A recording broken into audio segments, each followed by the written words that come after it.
Histoire d'éveil spirituel et d'élévation de conscience, Curiologie, c'est le podcast des connectés qui cherchent des réponses au-delà du réel. Décroche ta ceinture et prépare-toi à voyager avec notre invité de la semaine. Hello Amandine, comment ça va? Salut Angélique, ça va très bien et toi? Ça va super. Avec Amandine, on s'est rencontrés à Osgore et on a beaucoup parlé de spiritualité, d'éveil spirituel, tout ça, parce que Amandine, elle est dans la sonothérapie, entre autres. Et Entre c'est autres. pourquoi j'ai tenu à l'inviter sur Curiologie. Et du coup, avant de commencer, Amandine, est-ce que tu peux te présenter et nous dire à quoi ressemble ta vie? À quoi ressemble ma vie? Elle est entourée de sons, beaucoup de sons thérapeutiques, d'énergie, oui voilà, par le côté spirituel. J'en ai fait ma passion, mon métier aussi, depuis 1 an et demi maintenant. Donc je me suis reconvertie donc dans la sonothérapie, le reiki aussi, tirage d'oracle. Euh, Et voilà, c'est vrai que c'est quelque chose qui me porte tous les jours. J'ai tout le temps des idées à développer autour de ça et voilà, je suis passionnée de tout ce qui est autour de la spiritualité aussi, quoi. Mm. Et avant, en fait, tu faisais quelque chose en rapport avec le son aussi? Le son a toujours, enfin la musique en tout cas a toujours été un hobby, hein, puisque je chantais, je faisais la guitare, la batterie, de la basse, voilà, donc dans des groupes aussi. Voilà, ça a toujours été le côté hobby en fait. Mais après, partie professionnelle, j'étais dans complètement autre chose. J'étais dans le textile, donc D'accord. dans l'industrie textile. Et à un moment, j'ai aussi monté mon entreprise où je crée mes propres vêtements et accessoires. Mhm. Mais voilà, pas du jour au lendemain, mais presque, tout a basculé. Ok. Et du coup, c'est un éveil spirituel qui a fait basculer ta Exactement. vie. Ok. Et du coup, est-ce que tu peux nous expliquer ce serait quoi ta définition de la spiritualité? Pour moi, c'est tout simple en fait. C'est par rapport à ma propre expérience aussi, hein, mais c'est sa propre connaissance de soi, quoi. Parce que je me suis rendu compte, moi, dans mon éveil, que je me connaissais pas bien, Mm. qu'il y a des parties de moi qui étaient un peu enterrées, ou en tout cas qui se sont. J'ai grandi, j'ai mûri, en fait, c'était ouais, ce côté d'avoir mûri, mais à côté, c'est difficile même à expliquer, mais par le fait de se connaître mieux, c'est de mieux connaître les autres aussi et tout ce qui nous entoure, en fait, même les énergies autour de nous. Donc pour moi, la spiritualité, ça englobe nos énergies, se connaître soi et pouvoir connaître l'autre aussi, en fait. C'est pas forcément pour moi quelque chose en rapport avec la religion, quoi. Enfin, ou une religion ou une croyance. Pour moi, c'est vraiment le côté personnel, en fait. Le côté ce retour à soi, quoi. D'accord. Et du coup, à quel moment tu as pris conscience qu'il existait quelque chose en dehors du monde matériel? Comment ça s'est passé en fait ton éveil spirituel? Ben, un peu par étapes, on va dire. Mais avant, justement, donc quand j'étais dans tout ce côté matériel et puis dans une autre branche professionnelle, tout le monde spirituel m'intriguait. J'étais un peu curieuse, mais j'y connaissais absolument rien. Mais j'étais comme attirée, mais en étant quand même assez éloignée parce que vu que j'y connaissais rien, je voulais pas trop me mettre dedans dans quelque chose où ça me paraissait grandiose, magique, mais voilà, je voulais pas trop mettre les pieds dedans. Mais j'étais quand même assez attirée. Je sais que quand j'étais gamine, je me rappelle souvent quand on passait devant une église avec mes parents ou des choses comme ça, j'avais envie de rentrer dedans. J'étais très attirée par ça, même si j'ai pas du tout eu une éducation religieuse, aucune, quoi. Mais je me rappelle que j'étais bizarrement attirée par ce genre de choses. Et du coup, moi, ça s'est fait, cet éveil-là, je pense, au moment où je me suis rendu compte que j'étais pas à ma place dans ce que je faisais. Où je me suis rendu compte aussi, à ce moment-là, j'étais pas à ma place dans mon dans le professionnel que j'étais et puis dans ma vie aussi personnelle et amoureuse. Et en fait, je pense qu'il y a eu un trop-plein à un moment donné de tout, Mmh. en me disant: «Mais qu'est-ce que tu fous là?» vraiment. Et j'ai eu ce truc de, bon, là, ça va plus en fait, c'est pas ta place, là, t'es pas bien. Je me suis un peu écoutée pour une fois Mmh. et au fur et à mesure, des idées se sont un peu, du coup, ont commencé un peu à mûrir. Au fur et à mesure, ça a été long. Mais on va dire que j'ai de plus en plus eu de signes aussi, de choses qui sont apparues et j'ai su écouter. J'ai su m'écouter aussi et D'accord. de fil en aiguille, c'était un peu la question: «Bon, ben, si je fais plus ça, qu'est-ce que je fais?» Et puis, moi, c'était bon, voilà, les questions que je me suis posées, c'est: «Qu'est-ce que t'aimes? Qu'est-ce que t'aimerais faire?» Et moi, j'étais là: «Bon, bah, j'aime la musique, j'aime bien les gens». Mais avec ça, j'étais loin d'imaginer ce que je pouvais en faire. Et puis, de fil en aiguille, de discussion, un jour, j'ai entendu parler de sonothérapie. Et quand j'en ai entendu parler et que j'ai un peu mis le nez dedans, je me suis dit: «Waouh, ça, c'est quelque chose qui me parle, mais vraiment comme un truc, c'est ça que je veux faire». Alors que j'avais jamais essayé, je connaissais pas les bols tibétains, je connaissais pas ce que ça pouvait produire sur une personne. Vraiment, j'avais aucune connaissance. Les seules connaissances que j'avais, c'était des recherches sur internet. Et c'est quand j'ai lu que ça m'a pris aux tripes, quoi, j'ai envie de dire, et que je me suis dit: «Mais c'est ça que je veux faire». Et donc j'ai fait une formation sur ça, et puis s'en est aussi suivi, bah, le Reiki. Ça s'est fait en même temps, en fait. J'ai vu que les D'accord. 2 formations se chevauchaient, qui avaient du coup rien à voir, hein. Mais je la fais courte, hein, forcément, mais les 2 se sont liés assez proches, rapidement, et m'ont fait le même effet, en fait. Et du coup, j'ai eu quelques doutes, hein, comme beaucoup, hein, surtout quand tu démarres dans ce truc-là et puis dans un changement de vie total. Mmh. Mais j'ai su écouter mes émotions, en fait, en me disant: «Mais c'est ça que je veux faire», même en n'ayant jamais testé, je savais que je voulais en faire mon métier. D'accord. Mais c'est quoi du C'est coup ça. les synchronicités, tous les signes, tout ça qui t'ont amené à vers cette formation de Reiki, par exemple? Si tu en avais jamais entendu parler par avant? Là, pour le coup, le Reiki, c'est que, bah, je suis tombée sur un événement, et à ce moment-là, j'avais déjà prévu la formation de sonothérapie, puis je continue mes recherches, enfin mes recherches sur un peu tout ça, et puis là, je tombe sur Reiki, puis je suis curieuse, je lis, et puis je me dis: «Waouh, ça, c'est quelque chose qui me parle». Et puis à la base, je pensais que j'allais l'utiliser que pour moi, parce que le Reiki, en premier degré, c'est aussi une avancée personnelle, hein, c'est pour soi aussi. Mmh. Et vu que c'était pile poil dans la lignée de ma formation avec la sonothérapie, je me suis dit: «Tiens, ça s'ajuste parfaitement. Pour moi, c'est logique de faire ça à la suite, en plus». Et du coup, voilà, je l'ai fait naturellement comme ça. Et au final, après, au fil du temps, j'ai remarqué que oui, le Reiki, je pouvais l'utiliser aussi pour les autres. Et même maintenant, je fais des séances de ce que j'appelle Reiki sonore. Donc j'allie vraiment les 2, l'aspect sonothérapie et l'énergie du Reiki dans la même séance, et de manière intuitive, et justement sans pas protocolaire non plus. OK, génial, et du coup, c'est on voit que tu as laissé parler ta créativité, en fait, pour allier les 2. Tu t'es Oui, vraiment écouté, c'est ton intuition qui a été, ta guide, en fait. oui, c'est ça. Et justement, c'est là où plus je remarquais que j'écoutais mes intuitions, chose que je ne faisais pas forcément avant. C'est là où j'ai remarqué, et c'est pour ça que je parlais de connaissance de soi et de la spiritualité, c'est qu'au fur et à mesure, j'ai appris à me connaître, j'ai appris à comprendre comment fonctionnait pas tout mon être, hein, mais que ce soit mes intuitions, mais comment je réagissais à certains événements, à certaines même conversations avec des personnes, enfin tout, en fait. Vraiment, j'englobe tout là-dessus. Et c'est ce qui m'a permis d'avoir plus confiance en moi et en ce que je faisais aussi.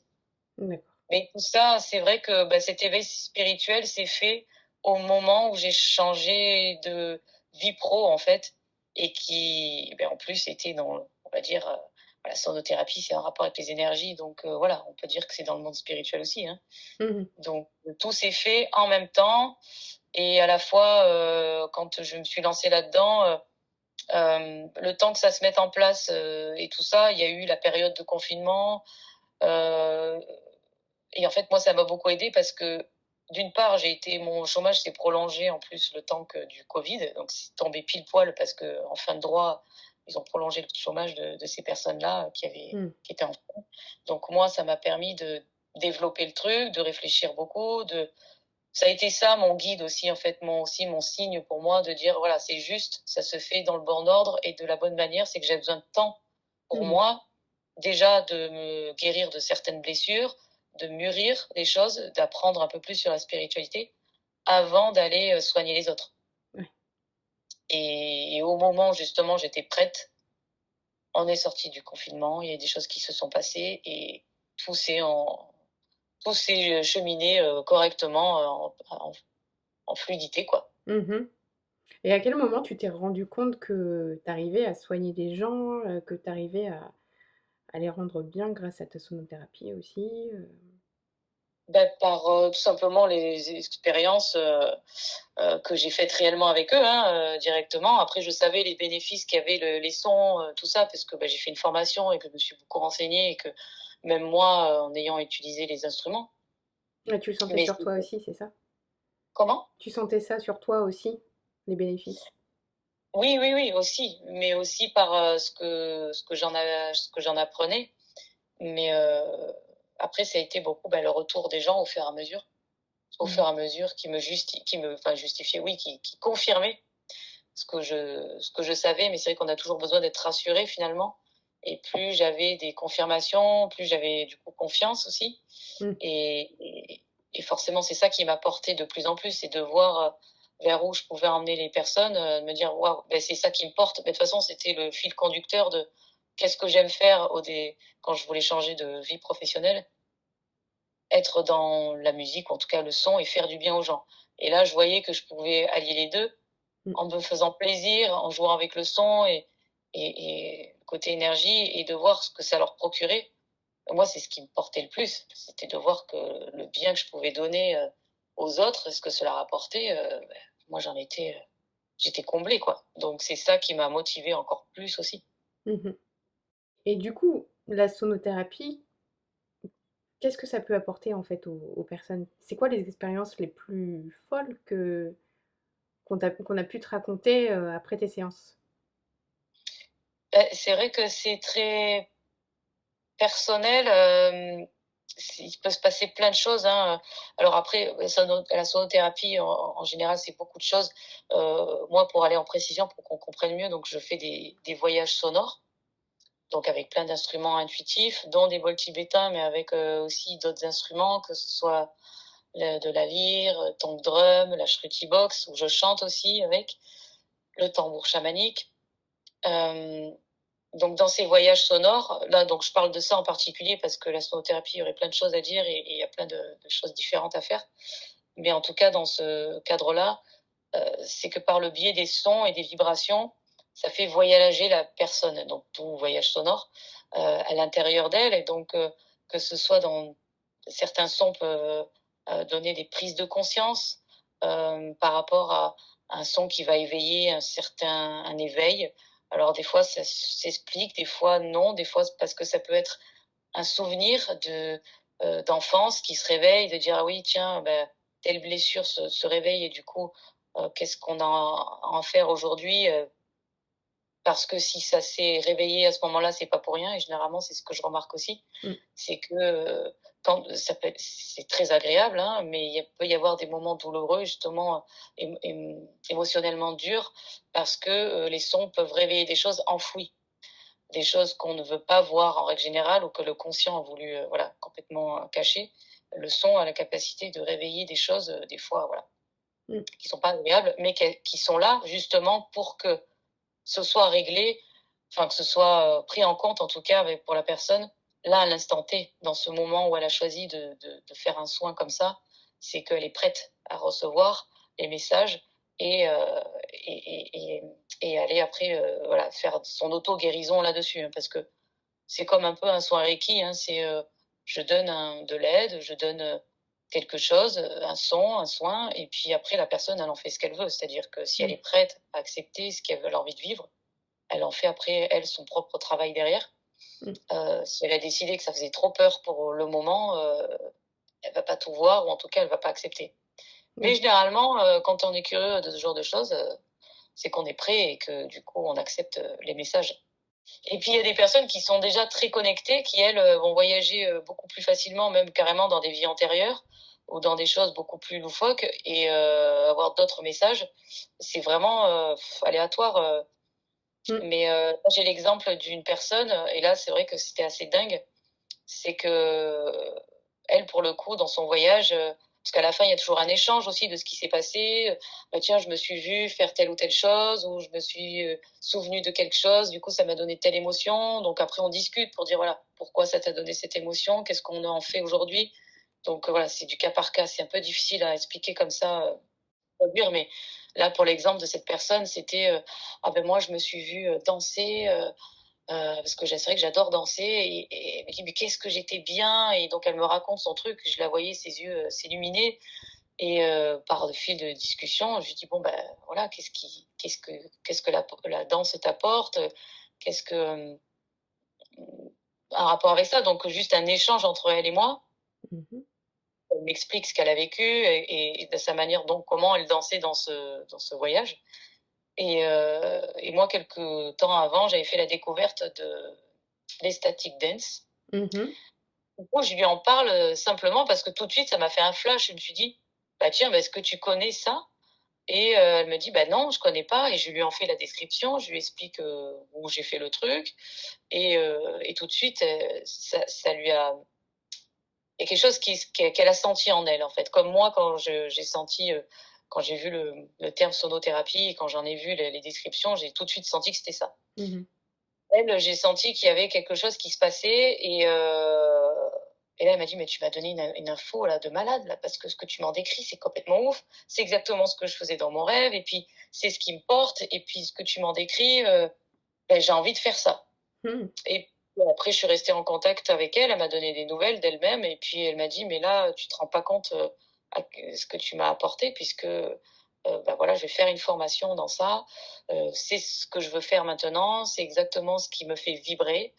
Enfin voilà, elle m'a remercié pour le cadeau que le voyage sonore lui avait fait, puisque elle avait trouvé un peu comme voilà son chemin de vie sûrement, et je l'espère, par le biais de ce voyage et de la discussion, de l'échange aussi après, Waouh! voilà, Waouh, à travers le son, elle c'était la danse quoi. c'est génial. Ouais, c'est comme si elle était allée, Parmi tant d'autres, mais ouais, elle est allée à la rencontre de son âme, quoi. voilà, mais d'une manière avec aussi moi mon ressenti, mais la discussion que j'ai eu, le partage avec elle après, parce que ça c'est important aussi. C'est pas juste de faire voyager la personne et de la laisser après partir comme ça, parce qu'on est aussi le guide des autres et peut-être que je lui aurais pas parlé de cette ecstatic dance, peut-être qu'un jour elle serait tombée dessus forcément, mais qu'elle aurait pas eu ce terme-là et que ça aurait avancé aussi vite. Mmh. Je l'ai quand même aidée aussi après dans le soin, mais par l'échange et l'interprétation, aussi de ce qui s'est passé en elle, voilà, il y a aussi quand même ce truc-là derrière, quoi. Mmh.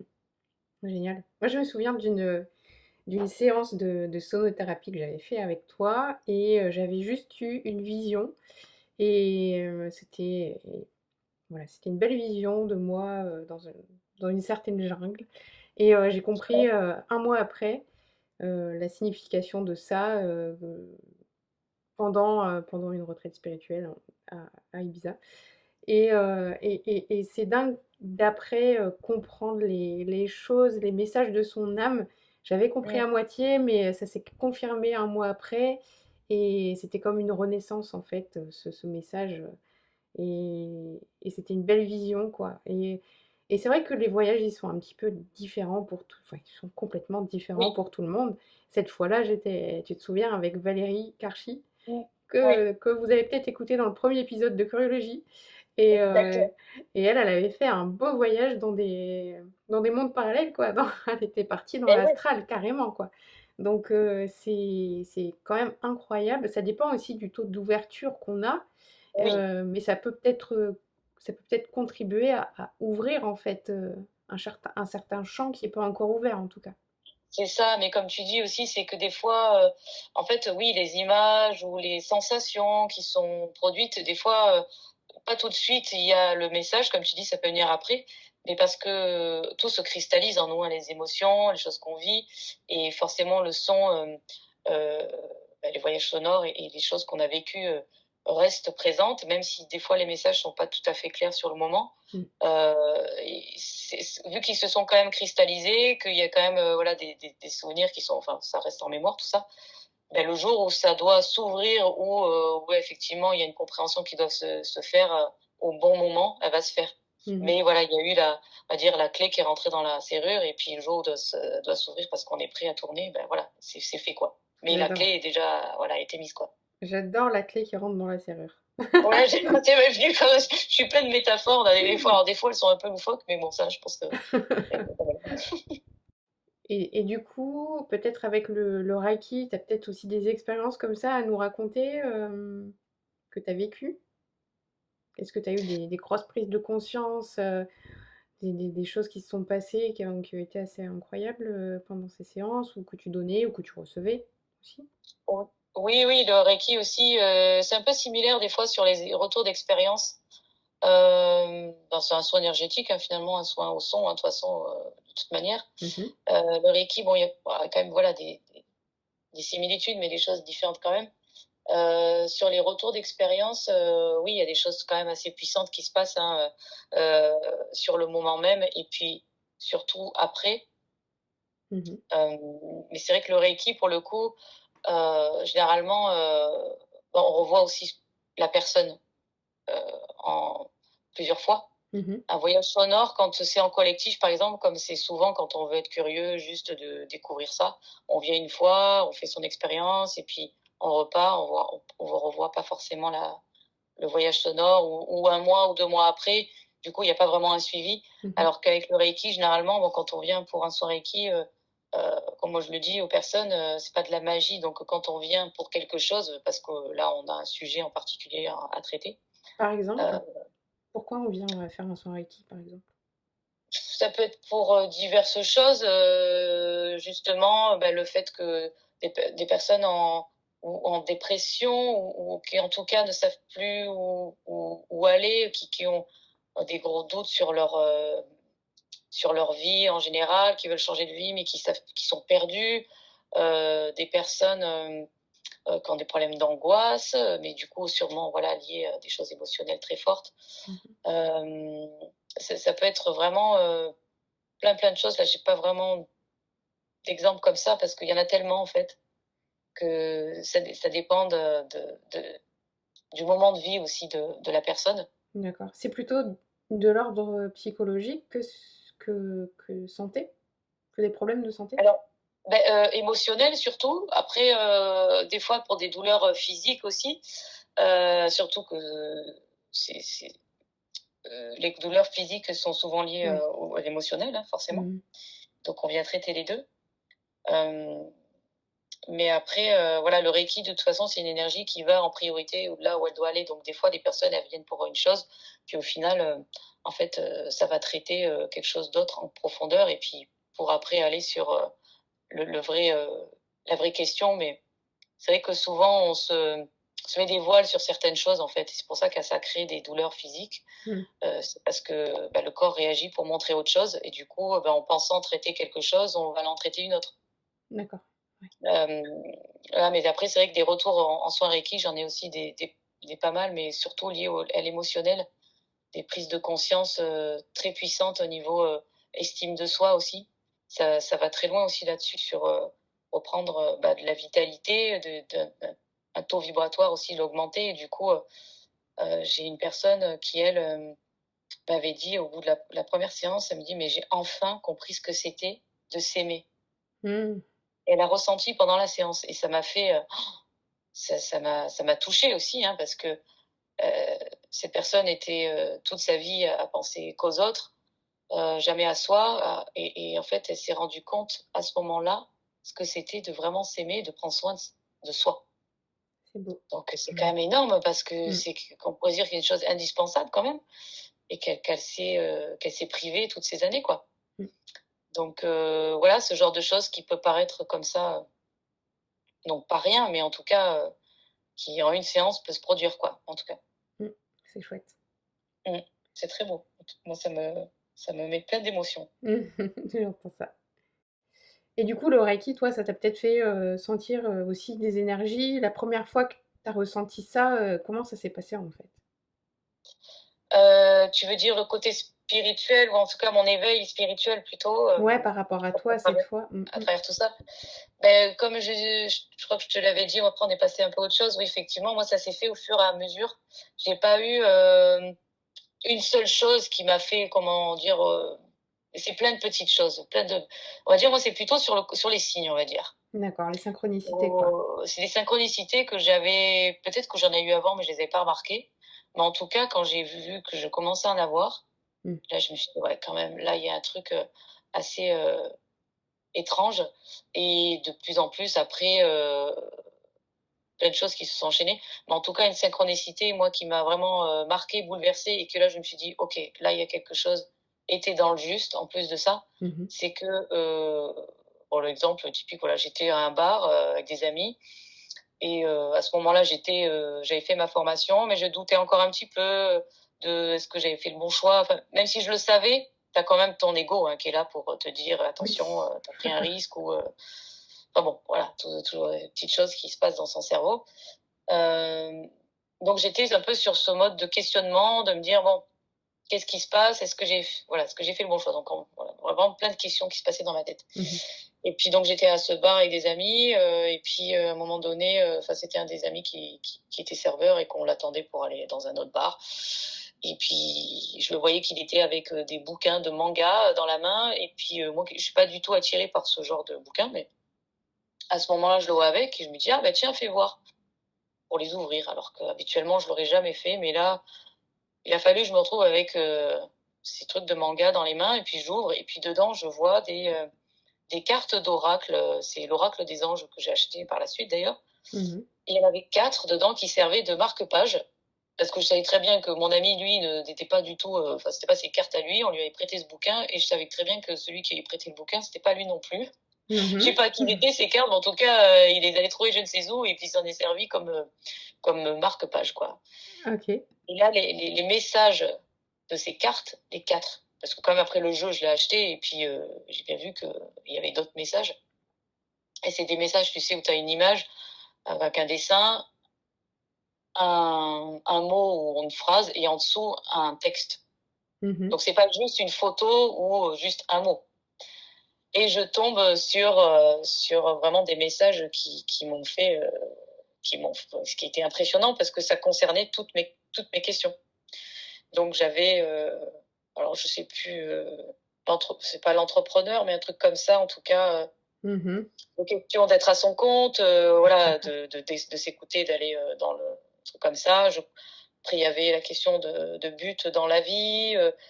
Après, j'étais en plein aussi remaniement de mes énergies, donc dans le revoir ce qui était aussi euh, des intoxications de mon corps, ou en tout cas dans les choses un peu Mmh. plus saines, ou voilà, des choses. D'accord. J'étais en plein. Je crois que j'ai fait un jeûne juste avant ou après d'ailleurs. J'étais dans ce truc-là aussi à ce moment-là. Mmh. Donc là, j'avais la carte de nettoyage et désintoxication aussi. Donc je comprenais le message aussi que j'étais en plein dedans et que il fallait que je le sois de toute manière. Mmh. Et j'avais un rapport aussi avec les autres. J'avais donc une autre carte là qui parlait avec le soin que donner aux autres. Et la carte indiquait que c'était voilà, que c'était bénéfique, il fallait continuer à être dedans, quoi. OK. Je sais plus, là c'est peut-être brouillon comment je l'explique, mais en tout cas ces quatre-là, elles répondaient exactement à tous les sujets que je me posais comme question à ce moment-là. Ah, c'est dingue. C'est dingue. Et quand je les ai lus, j'ai eu oui, des frissons, j'ai eu des émotions, Ah. j'ai eu quelque chose qui s'est vraiment, tu vois, j'en ai encore les émotions qui reviennent tellement que ça m'a donné quelque chose de très très fort, quoi. Mmh. Et ça pour moi, c'était, on peut dire, oui, cet éveil s'est fait. Je l'avais déjà, je peux pas dire qu'il s'est fait à ce moment-là, mais il a fait partie après d'un enchaînement de confiance, on va dire. Mmh. C'était Ouais. une belle synchronicité et un beau signe que j'attendais et qui a confirmé en disant bon, peut-être que je me suis dit bon là les guides ont dit ah, là elle a besoin d'être rassurée, il lui faut ce message-là. Et là j'en ai eu 4 d'un coup. Dingue. Et franchement je pensais pas trouver des cartes comme ça. Enfin je veux dire c'est quand même assez saugrenues comme situation dans lesquelles je les ai trouvées, quoi. Ouais, c'était en ouvrant un livre, hein, c'est ça que tu as dit? En ouvrant un livre qui normalement ne m'aurait pas du tout attiré et qui était dans une Mmh. circonstance, j'étais dans un bar quand même. Ouais, incroyable. Donc, Ça avait rien à faire voilà. là, quoi. Le truc, c'est que quand tu commences à avoir des synchronicités dans ta vie, et une fois que tu commences à les accepter, à les regarder, mais c'est comme si tu ouvrais les vannes, en fait. Il y en a Oui, tout le temps qui arrivent, hein. C'est ça, tu confirmes? oui, mais ça peut être aussi un danger, hein, parce que au bout d'un moment, moi, j'ai passé une phase à en chercher partout, en fait. Et Ah, dès que j'avais un problème ou un doute, à me dire, ah ben tiens, maintenant je demande et je veux recevoir un truc pour être assurée. Et je suis mmh, passée par cette phase-là du coup, d'être déçue parce que j'ai pas eu mes réponses. C'est toute cette phase-là aussi, moi, spirituelle et de connaissance de moi-même qui est aussi avancée, c'est de me dire, de comprendre aussi que des fois, tes propres réponses, tu les as déjà et oui, qu'il n'y a pas besoin d'aller chercher ailleurs et de faire des demandes aussi à l'univers parce que ils ont pas que ça à faire et que tu dois te débrouiller tout seul, en fait. ouais, c'est vrai. Et c'est comme ça que toi, t'évolues et que tu te bouges les fesses aussi. Parce que c'est que c'était comme si tu demandais tout le temps conseil à quelqu'un et que tu suivais les conseils et que du coup, tu cherchais pas plus loin que le bout de ton nez, quoi. Mmh. Moi, ça m'a permis, du coup, certaines fois, de pas avoir de réponse pour toujours garder quand même cette foi, même si des fois, j'ai eu l'impression de la perdre. À chaque fois, je me disais, non, non, tu sais que c'est là, tu sais que c'est là quand même. C'est juste que là, il faut que tu enfin, je savais au fond de moi qu'il fallait que je me prouve, aussi que j'étais capable, que parce que je l'avais déjà en moi tout ça et que il fallait Mmh. juste que je prenne confiance, quoi. Ouais. C'est vrai que c'est jamais acquis la foi, hein. C'est toujours des fois des doutes, des questionnements, mais oui, je suis passée par pas mal de ces phases-là. Quelquefois, elles reviennent. Après, elles reviennent quand, tu es dans un moment de vie un peu, et il y a certaines choses qui sont comme dans n'importe quel moment de vie, hein, pas tout le temps aligné. Hein. Il y a des moments un peu Mmh. plus durs que les autres. Et c'est là que tu remets un peu plus tout en question, quoi. Mmh. Mais je trouve que c'est C'est sain au que- final. C'est sain de se poser des questions et c'est sain de Mais oui, ouais, d'avoir des doutes aussi et de pas ouais, prendre tout pour argent c'est ça. comptant. Justement, c'est ça qui te permet Et voilà, de d'avancer, garder oui. la tête, fraîche, si on peut dire. Oui, et Et puis c'est un peu, moi je le prends avec du recul maintenant aussi, mais un peu comme une mise à l'épreuve, quoi. En mode, bah oui, voilà, là c'est plus dur, là t'as pas la solution tout de suite là maintenant, mais de se dire, allez, je garde la foi, ça va le faire, et de garder le positif, quoi. mmh Au lieu de se dire, oh, c'est compliqué, et là du coup, il y a rien ne va plus. mh. Bon, bah, j'ai plus qu'à attendre des signes pour voir si en fait c'est le bon chemin, parce que là, je vois rien d'autre arriver. Bah, c'est sûr que oui, il y a de l'aide de l'univers, mais il y a aussi de soi-même, il faut qu'on voilà, qu'on se bouge et que il faut s'y mettre du sien aussi, hein, Ouais, c'est ça, c'est pas de la magie tout ça, hein. c'est ça. Oui, on a un chemin de vie tracé, oui, il y a des choses, à mettre en place, heu, qui se mettent en place, pardon, mais il faut que nous aussi on mette en place les choses.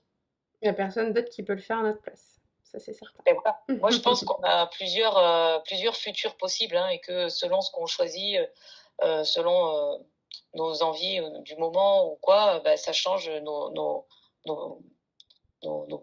futurs, nos différents futurs. Mmh. Donc, Nos possibilités, quoi.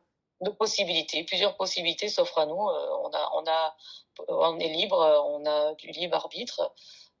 On a un chemin tracé, mais si on décide d'aller dans l'autre, bah, on Libre est à nous. libre de le faire. Ouais, génial. Hem, Ça m'amène à ma dernière question. Avant de terminer l'épisode, avec toi, quel conseil tu pourrais donner à nos auditeurs pour qu'ils puissent avancer dans leur chemin spirituel? Alors, un conseil, c'est pas évident à donner de dire un conseil parce qu'après, Qu'est-ce que tu chacun fais toi, par est exemple, pour, différent. Comment? qu'est-ce que tu fais toi, par exemple, pour, cultiver, en fait, ton ton chemin spirituel? Bah, j'ai envie c'est retourner un peu à la première question. Mmh. Heu, qu'est-ce que c'est pour moi la spiritualité? Et que je t'ai dit, bah, c'est un retour à soi et compréhension de soi. Mmh. mon conseil, c'est un peu ça, en fait, c'est d'apprendre à se connaître au plus profond de soi, sans se mettre des voiles, en enlevant tous les masques, en débranchant toute croyance limitante, en se connectant à vraiment ce qui nous fait vibrer au plus profond. Et ça, tout le monde, on le sait, même si des fois on peut se dire non, il n'y a pas plus une autre chose que d'autres. Mais si, en fait, si on fait le tour et si on prend le temps de se poser, d'y réfléchir correctement, en silence, en méditant, et pas juste en faisant la vaisselle ou en conduisant, un peu au fur et à mesure. Moi, j'arrive maintenant à me faire des sacrées réflexions en faisant autre chose, parce que je suis une nature aussi comme ça, je pense, faire 10 000 choses à la fois. Mais de prendre vraiment ce temps pour soi et d'apprendre à se connecter, quoi. Donc, pas vraiment un conseil, je sais pas, enfin, ça a l'air simple, basique comme ça, mais pour moi, c'est vraiment essentiel. Et puis, si on n'y arrive pas vraiment tout seul, parce qu'on n'a pas l'habitude ou parce qu'on est dans un moment de vie où on a peut-être besoin d'un coup de main, bah, aller vers un thérapeute, alors celui qui nous attire le plus, ou en tout cas vers la thérapie, la thérapie qui nous attire le plus. Peut-être un coup de main ou quelqu'un qui peut nous donner des mots, des paroles qui peuvent ouvrir des choses lesquelles on ne voyait pas. Mais de toute façon, cette personne-là normalement va nous reconnecter à soi, à nous-mêmes pour aller vers ce chemin-là. Donc, c'est. Et c'est vrai que si on veut trouver cette personne-là, peut-être qu'on peut juste demander, tout haut ou à voix basse, qu'on mette quelqu'un sur notre chemin, en fait. Ouais, ben ça fonctionne aussi parce que c'est fonctionné avec des personnes qui m'ont contacté. Et par curiosité, moi, je demande aussi certaines, je sais d'où elles viennent et d'autres non. Quand je ne sais pas du tout, je demande comment tu m'as trouvé. Et j'en ai une qui, elle, justement, était dans ce mode-là de euh, un peu perte de la foi, justement, et essayer de trouver la thérapie qui lui convenait le mieux elle savait qu'elle avait besoin de quelque chose d'énergétique. Elle savait pas quoi, mais elle savait qu'elle en avait besoin pour se reconnecter à elle-même et sur d'autres choses. Et elle m'a dit, en fait, j'ai fait la demande à l'univers qu'on me guide sur, elle va pas dire le meilleur thérapeute, mais en tout cas le meilleur thérapeute pour elle à ce moment-là. Ouais. Parce que voilà, tout peut changer aussi, et en tout cas la personne qui pouvait la guider pour elle à ce moment. Et elle m'a dit, j'ai eu plein de synchronicités, de signes d'oiseaux, d'ailes, d'oiseaux. Et elle m'a dit, au début, je n'ai pas compris. Jusqu'au jour où je suis tombée sur ton flyer et qu'elle m'a dit, j'ai vu ton nom de famille, et mon nom de famille, c'est Volpi. Ouais. Et c'est vrai que j'ai 2 hirondelles sur le torse. Et du coup, elle m'a dit, tout de suite, quand j'ai vu ton nom et quand j'ai vu le flyer, et ce que tu faisais, je savais que c'était toi, qu'il fallait que je me dirige vers toi. Ah, c'est trop beau, j'ai des frissons. Mais c'est vrai que c'est super beau, mais en fait, c'est ça, c'est que elle, pour le coup, elle a demandé, et le jour où elle a eu les synchronicités, mais elle s'est dit, mais un oiseau, j'ai demandé un thérapeute, qu'est-ce que c'est que ce truc? Mais voilà, elle a compris au moment où c'est arrivé vraiment, et qu'elle avait cette ouverture quand même, voilà, d'esprit d'être ouverte à voir les choses, et puis voilà, elle a eu son signe en fait, et c'était moi à ce moment-là. C'est génial. Donc oui, on peut demander peut-être à l'univers si on est perdu, et de savoir vers quelle personne se diriger, quelle thérapie, et puis voir ce qui vient, quoi, et être patient surtout. Si on demande, pas non plus se dire, parce qu'on est en connaissance de cause aussi, parce que moi je suis passée par plein de phases d'expérience comme ça et de demandes, et c'est que voilà, c'est pas en un claquement de doigts que les choses prennent du temps, et que voilà, faut être patient, et faut laisser faire les choses. L'univers, c'est pas Amazon, quoi. Ça arrive pas. Voilà. Exactement. Et puis tout doit être juste au bon moment. C'est-à-dire que peut-être qu'à un moment où tu fais la demande, tu as l'impression que c'est le bon moment pour toi, mais il y a peut-être d'autres choses à régler avant qui sont d'ordre matériel, et que le côté énergétique vient après, en fait. Et des fois, on est peut-être un peu trop en avance aussi, et que c'est pour ça que ça se passe pas tout de suite. Mais voilà, c'est au cas par cas. Voilà, des fois, il y a des choses qu'il y a des choses à voir avant, et que. Je suis bien d'accord avec ça. Moi, j'ai tendance à être impatiente, mais voilà, j'ai bien compris que la patience faisait partie de la chose et aussi du lâcher prise pour que les choses arrivent. Exactement, c'est ça, le lâcher Mmh. prise, c'est le Mmh. mot aussi par lequel qu'il faut finir. Veille spirituelle, c'est aussi le lâcher prise sur tout le reste, quoi. Ouais. Et sur ça aussi, le lâcher prise sur le côté énergétique, le côté spirituel, c'est bien. On est dedans, mais après, faut pas non plus être trop focalisé là-dessus aussi, hein. C'est ce que moi aussi j'ai appris Oui, dans ma propre expérience. C'est que d'un moment aussi, faut être connecté, mais pas trop. c'est ça, parce que oui, On est des êtres humains, on est des êtres quand même sur Terre, quoi. Donc voilà, on est là a pour besoin vivre de ça notre aussi. expérience d'humain, c'est sûr. Et c'est vrai que les burn-out spirituels, il faut savoir que ça existe. Les gens Oui. qui, voilà, qui font ça, qui font que ça et qui pensent qu'à ça et qui... C'est ça. Parce que on peut vivre, parce que vivre quelque chose de très fort spirituellement, quelque chose d'unique, Mm. ça peut tellement être magique et tellement en dehors de toute connaissance que, ben, comme quand on a l'expérience d'une drogue, tu as envie de recommencer.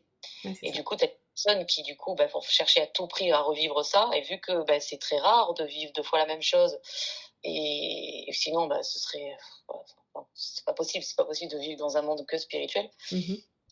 Il faut être déjà mort ou être un C'est guide ça. lui-même. Hein, mais voilà, c'est que d'un moment, ça peut être dangereux si on cherche trop à revivre des choses. C'est pareil, des personnes qui font trop de soins. Mm. Attends, qui à se dire oui, je suis connectée à ça, donc il m'en faut. Ça me fait du bien, oui, ça fait du bien, mais il faut aussi se débrouiller tout seul. En fait, c'est ça. Mhm. C'est l'auto-guérison se fait par soi-même. Hein. Soin énergétique, c'est de l'aide qu'on apporte, mais après, il faut faire son travail soi-même derrière. Hein. Être trop dépendant d'un soin énergétique, oui, c'est pas bon non plus. Ouais, je suis bien d'accord. C'est chouette de conclure comme ça, parce que c'est vrai qu'on parle d'éveil spirituel et comment on fait pour arriver à se connecter et compagnie, mais c'est bien aussi de rappeler les dangers et voilà, on n'est jamais trop prévenu. Oui, parce que c'est tellement beau, c'est quelque chose de, à la base, oui, bénéfique pour nous, d'avancer, donc c'est cool. Mais il y a, voilà, il y a aussi l'autre côté un peu sombre si on part trop loin et si au final, en fait, voilà, on veut combler un manque, quoi. Ouais, et qu'on se déconnecte au final des autres et donc de nous. Exactement, c'est un cercle. Tu vois. Bon, bah, je pense que tout est. On a fait la boucle. Et C'est ça. Exactement. merci Amandine, c'était top. Merci à Euh, toi. Si vous voulez retrouver Amandine, elle est sur Osgore pour faire le Bénès-Marem, tout ça, Cap-Breton, dans le sud-ouest, donc pour faire les soins énergétiques et le Reiki. Tu fais en ligne aussi ou pas encore? Alors mes soins sonores, c'est vrai que je les fais que en présentiel, hein, parce que Mhm. ça, en ligne, j'ai pas encore essayé. Et soins énergétiques avec le Reiki, ça, en présentiel forcément, ça se fait à distance aussi. Mm. Je le fais, c'est vrai que c'est différent du coup, mais ça se fait aussi. Ouais. Et t'as ta Et chaîne YouTube. les tirages aussi, les tirages d'oracle. Ah oui. Et la chaîne YouTube sur laquelle il y a des méditations, des sons. Ah oui, ça oui. Chaîne YouTube que tout le monde peut utiliser, voilà, donc des méditations sonores euh, qu'on peut voilà méditer avec ou juste se relaxer. Il y en a qui vivent des choses assez folles aussi en écoutant mes sons, les retours que j'ai. Donc ça fait plaisir aussi. Donc oui, n'hésitez pas aussi à écouter. Ouais. Le chant de la baleine qui a assez cartonné, hein, c'est ça, si je me souviens bien. Chant de la banane, ah oui ça, et puis le chant avec la Shruti, j'ai fait une vidéo. Oui, c'est pas une vidéo, enfin c'est YouTube, une vidéo, mais c'est une image, on me voit pas en vidéo. Mhm. C'est le chant du chakra du cœur avec la Shruti Box. D'accord. Ok. Et ben Voilà. voilà, je peux que vous conseiller d'aller écouter parce que c'est vraiment magique. Et donc voilà, merci Amandine et Merci à toi, merci Eric. à tous de nous avoir écoutés. Et je vous dis à bientôt pour un nouvel épisode de Curiologie. Tu as vécu un éveil spirituel et tu as envie de le partager? Contacte-moi via le compte Instagram de Curiologie. Si tu trouves que le podcast est utile, soutiens-le en laissant un commentaire. Tu peux aussi le partager à toutes tes amies connectées. À très vite pour un nouvel épisode de Curiologie.